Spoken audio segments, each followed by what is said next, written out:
guys did really well and showed out.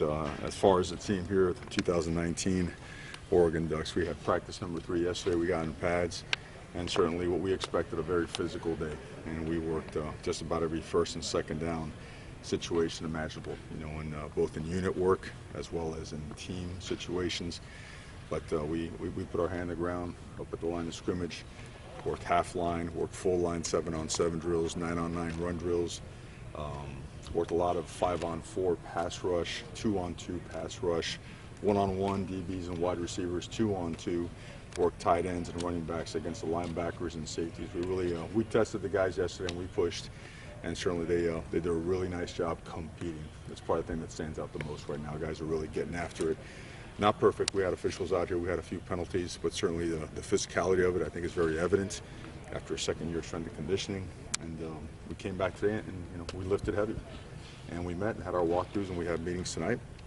And tomorrow we'll get into practice number 4 in full pads and start the day off with I think you guys will be here the first part of practice with, those old school, hamburger drills. I like calling them hamburger drills. I think they call them something else, right? And then we'll roll right into practice number 4, and we'll have practice number 5 on Friday before sending these guys up into finals week in spring break. Pro Day's obviously a chance for these guys individually to show out. Do you take a little bit of pride as a staff to kind of just help them develop them, get them to this place in their careers? You take pride in the process that helps get them here, and then here the pride is in just watching them have an opportunity to fulfill this great opportunity to go and have a chance at their dreams.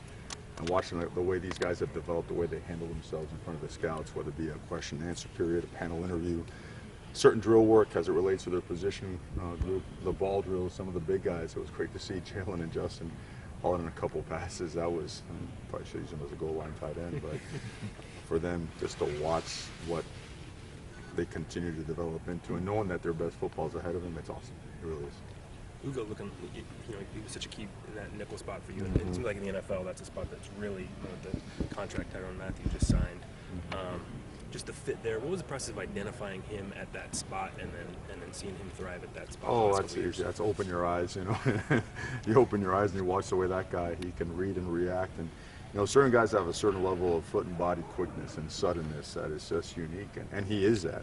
He's one of those guys that his reactions are instantaneous, and they allow him to get a step on a receiver, a beat on a quarterback trying to pull the ball and disguise it in the read run game. So Ugo has a unique skill set, and it's coupled with his ability to get back there and field punts and make big plays happen. I mean, we know that he broke a couple games open with his punt return. So the future is super bright for him. And to me, the best part is I like walking around, the outlier areas right here in the outfield and talking to the scouts and what they see and what they notice to get a gauge on is how they feel about our guys. And everybody's really, really positive about our guys, about how they play the game and the way they handle themselves.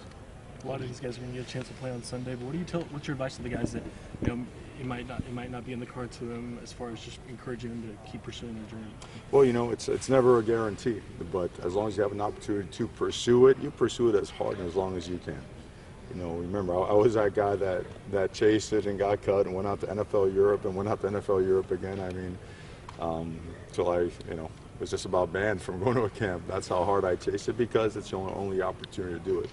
It's not something you can let a couple years go by and then come back and do. So, yeah, as long as it's in their blood, it's in their heart, and they feel they have an opportunity to do so, we encourage it all the way. Now, at the same time, without ever compromising your academic status and any life-changing opportunity that might come along the way, because a lot of these guys already have their diplomas in hand, and they've got some really good opportunities that they've been able to get themselves through our networking system and whatnot. So it's all positive. It's all good. What was your pro day like? Mine? Yeah. Mine was a little bit uneventful. Mine was my very last game is I had a pretty good knee injury, so I didn't participate in my senior year pro day. So I actually worked as an assistant strength coach in the weight room at the University of Miami so that I could, rehab and, be able to pay for whatever I needed to. Aside from insurance, of course, to train and get ready, and then went out for pro day the following year. A lot like Jimmy Swain did today. And then later that summer, was able to sign a rookie free agent contract with the Broncos, and that was my one shot in the NFL. And certainly not the conventional way to do so, but man, I chased it hard. I was able to have an opportunity, and and I was cut by them. And even though it was painful, you know what? There's a certain sense of, you know what? I went as hard as I can to try to do it. It didn't work out. You know, like a storied career like Joe Salavea now. That's a beautiful NFL career, right? That is awesome. So what did I do? I went to NFL Europe. You know, the World League at the time, and it was a great experience as well. And it really is what kind of gave me the coaching bug. So. You wanted a better story than that, didn't No, you? that's a pretty good story. You want a 38-inch vertical? No, that's not going to happen. What was your vertical? 24 or something like that. No, you know what? I don't remember any of those numbers. So, all right, the athletic ability was all right. It was okay. So I'll get those numbers and we'll make it a funny story. You know, maybe for April Fool's Day or something. You know. Kale was absent yesterday. CJ's been limited a little bit. Just what are they? Yeah. Well, Kale got sick. Kale had a pretty high fever. So when those guys are still a little bit contagious, we keep them away, make sure they're well, get a lot of fluids in them, and hopefully get them back. I don't think we'll have them back by tomorrow. We're going to try. CJ was felt a little tightness in his hamstring. You know, we didn't want to risk anything, being that you know he had a little tweak last year during the course of the year, but he should be good to go. The rest of the guys, I think it's all just nicks and bumps and bruises. I didn't see anything out there that was significant, but there were some bumps and bruises now. I mean, guys went at it. Certainly when you spend all that time in the weight room gaining or making all those gains, you want to demonstrate some of that stuff in the drills that we do. So guys certainly did, so, and it was physical. Good amount of the offensive linemen were the guys who lost weight. Was that just a point of emphasis this offseason? I mean, it sounds obvious because they're so big. I mean, sometimes they put on weight. So yeah, I mean, there's big and there's gargantuan, you know, and they were on the gargantuan side. You know, to me, and Coach Mirabal made a huge point of it yesterday. So proud of all these guys. Justin Johnson walking the door at 393 pounds. Yesterday was 339. Okay, and I know he's coming off the shoulder surgery, but he's moving great. Stephen Jones was in the 80 range, 380-pound range. He's now down to 350, 348, and still working his way down a little bit more. Chris Randazzo, another guy that was up there in the 60s and 70s, he's now hitting 335 pounds, you know, just like some nice svelte guys there, right?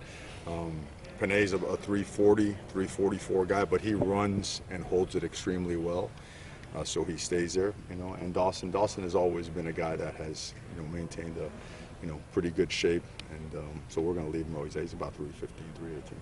With Mitchell now training here instead of you guys, does that amp up the competition even more for the receivers, knowing that that production is out there, somebody has to do it? Without a doubt. I think it always does. And what do you want to see in spring? You want to see guys step up and prove it.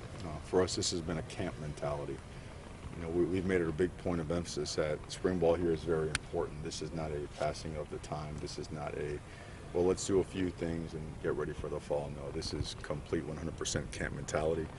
That's the approach we're looking for. Like Coach said yesterday, Coach Mirabal said, one more day, one more rep, one more extra minute of meeting time. It's a very hungry and driven approach, and that's the way it's going to be. You know, and you know, it's you know, maybe not the most popular thing out there in the rest of the country, but that's the way that we like to do things, and our guys like it. Like they want to practice a certain way so that we can play a certain way. So. Yeah, they're getting after it pretty good. Does Marcus and Justin prefer to have a number one guy, or would you rather see it spread out more next year? We like to see a lot of playmakers because, you know, a great example is Dylan. Dylan definitely, he separated himself from the rest of the guys next year, or last year, right? So what do you have to do then? You have to find ways to get him the ball. And until other guys step up, well, you're kind of, I wouldn't say relegated, but it certainly doesn't allow you to open up the offense like you want to. Then can you blame yourself for getting the ball to a guy that's going to produce 1,000+ yards and lead the Pac-12 in receptions? Hard to say that you wouldn't do that. So, but we would rather be able to spread it out. And there were moments last year when we did. We need to get back to that. We're capable of doing that. They're working really hard. Coach Bo, you know, Coach Kraus, Coach Aurora, they're all working really, really hard, working overtime with those wide receivers to make sure that, you know what, we're going to line it the right way. We're going to run the right routes. We're going to play with physicality. We're going to catch the ball. We're going to come down with it no matter what. So, yeah, and I think also the fact that we have, well, at least one new guy on campus, right? We have another guy coming on campus here in a little bit. There'll be some more faces. You know, it's time. It's time, and they know that, and they know that we're pushing for it and demanding it of it for the right reasons. You know, and they want it of themselves. So it's a good matchup. There's a couple of rules change proposals. Wanted to get your thoughts on. One's this change in the blindside block where they're almost trying to take it out of the game, almost like no forcible contact exactly. So it's kind of a little bit strange. As an offensive line guy, wanted your take on that. And then the targeting rule changes they're talking about. Yeah, well, we kind of got tagged it ended up being a targeting call on Jake. You guys remember last year on the reverse. So I can see what's trying to be done in terms of player safety. I think that's always important. We just have to take a deep dive into it at conference meetings and get just all the little nuggets, the bits and pieces, that the intricacies of this and the details of this, because it's a game changer now. In the middle of a big play like that one right there, you could have a play called back and may cost you a game. So yeah, certainly I think it's for the right reasons. I would just we don't have all the exact details that we would need to really. Do you like the progressive penalty on the targeting, where if you're a multi-time offender, you get an additional game? So if you get called for targeting twice in a season, you would miss an entire following week. Yeah, well, the proposal as a thing. I understand it. I think if it's malicious intent as a player, I think there's some validity to that. I also think that football is a game of angles and speed and power, and sometimes those things that, when you have 0.17 seconds to make a reaction that's going to prevent a penalty, I think that's hard sometimes too. So I know it's subjective and there's discretion involved here. So I think after the conference meetings, I'll have a much better just feel for how to respond to a question like that. Dimitri Birch announced his transfer yesterday. Just a response to that, having to see people leave your program. I think I don't think it's a bad thing. I don't. I think, look, every time there's a student athlete here, we're going to work as hard as humanly possible to make it work for them. That's our job. That's our obligation. And that's the way it should be. And if it doesn't work out for somebody, or there's a personal need back home, you got to support that 100%. And to me, that's nothing but an opportunity to help someone go achieve what they need to achieve somewhere else. And you know what? If you did things the right way, there's never any hard feelings about that. There's nothing but, hey, how can I help you? Or, hey, coach, can you help me do something like that? And that's the kind of relationship it is. So, no, absolutely no. We think hey, if that's the best thing for him, we're certainly going to support it and make it happen.